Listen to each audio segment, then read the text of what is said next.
آداب ناظرین، خبرنامے کے ساتھ میں حسین تجمل القادری۔ سب سے پہلے ہیڈ لائنز۔ فوجی سربراہ کے مطابق لداخ میں LAC پر صورتحال کشیدہ، تاہم بھارتی جوان کسی بھی صورتحال سے نمٹنے کے لیے پرعزم۔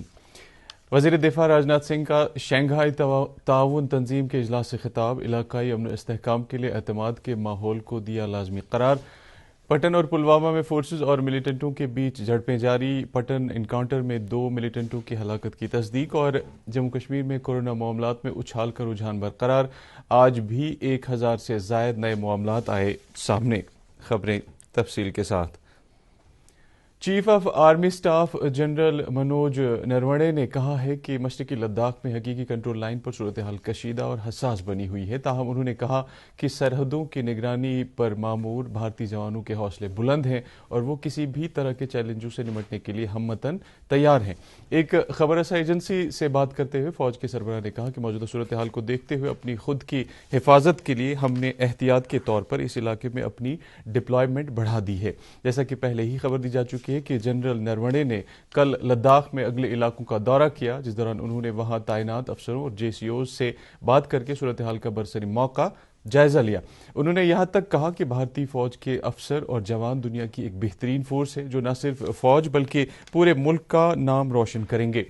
فوجی سربراہ نے گزشتہ 3 ماہ کے دوران چین کے ساتھ پیدا ہوئی مخاصمت آرائی کا ذکر کرتے ہوئے انہوں نے اعتماد ظاہر کیا کہ مسائل کا حل بات چیت کے ذریعے نکالنے میں خیر ہے۔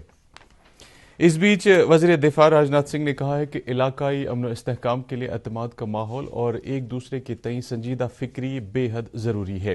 وہ روس کے ماسکو میں شنگھائی تعاون تنظیم کے اجلاس میں اظہار خیال کر رہے تھے۔ ان کا یہ بیان اس وقت سامنے آیا جب لداخ میں بھارت اور چین کی فوجیں آمنے سامنے ہیں۔ غور طلب ہے کہ دونوں ممالک SCO کے ممبران ہیں۔ راجناتھ سنگھ نے یہ بیان چین کے اپنے ہم منصب کی موجودگی میں دیا۔ راجناتھ سنگھ نے ساتھ ہی دہشت گردی اور انتہا پسندی کے خطرے کا بھی تذکرہ کیا اور کہا کہ ان چیلنجوں سے ادارہ جاتی صلاحیت کے ساتھ نمٹنے کی ضرورت ہے۔ ادھر نئی دلی نے بیجنگ سے کہا ہے کہ وہ سرحد پر تناؤ کم کرنے کے لیے بھارت کے ساتھ صدق دلانہ مذاکرات کے لیے تیار ہو جائے۔ میڈیا سے بات کرتے ہوئے وزارت خارجہ کے ترجمان انوراگ سریواستوا نے کہا کہ امید کی کرن فوجی اور سفارتی مذاکرات میں مضمر ہے۔ انہوں نے اس بات کا اعادہ کیا کہ بھارت کسی بھی معاملے کو لے کر مذاکرات میں یقین رکھتا ہے۔ وزیر خارجہ S J شنکر نے کہا ہے کہ لداخ میں لائن آف ایکچوئل کنٹرول پر صورتحال کا حل صرف سفارتی کوششوں میں ہی مضمر ہے۔ وہ آج اپنی کتاب the India way strategies for an uncertain world کی رسم اجرا کے موقع پر اظہار خیال کر رہے تھے۔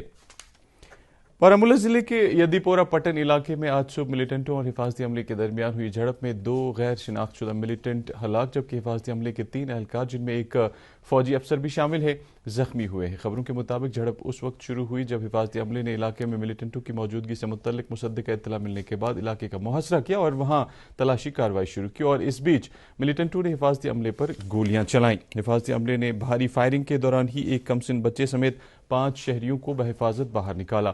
فوج کی جوابی کارروائی کے نتیجے میں 2 غیر شناخت شدہ ملیٹنٹوں کے مارے جانے کی اطلاع ہے۔ مزید تفصیلات کا بھی انتظار ہے۔ ادھر بابہار پلوامہ میں فوج اور ملیٹنٹوں کے درمیان جھڑپ جاری ہے۔ بتایا جاتا ہے کہ جھڑپ کی جگہ پر 2 سے 3 ملیٹنٹ موجود ہیں۔ کارروائی میں پولیس، فوج اور CRPF کی ٹیمیں لگی ہوئی ہیں۔ در اثنا حفاظتی عملے نے ترال علاقے میں ملیٹنٹوں کی ایک کمین گاہ کو تباہ کیا۔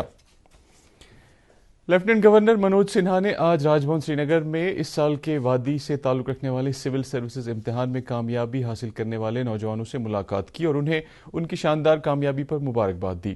انہوں نے کہا کہ ان نوجوانوں کی کامیابی نہ صرف جموں کشمیر کے لیے باعث فخر ہے بلکہ یہ دیگر نوجوانوں کے لیے ایک نقشہ راہ ہے۔ انہوں نے کہا کہ جموں کشمیر کے نوجوانوں میں بھرپور صلاحیتیں موجود ہیں اور سرکار ان کی صلاحیتوں کو نکھارنے کے لیے تمام کوششوں کو بروئے کار لائے گی۔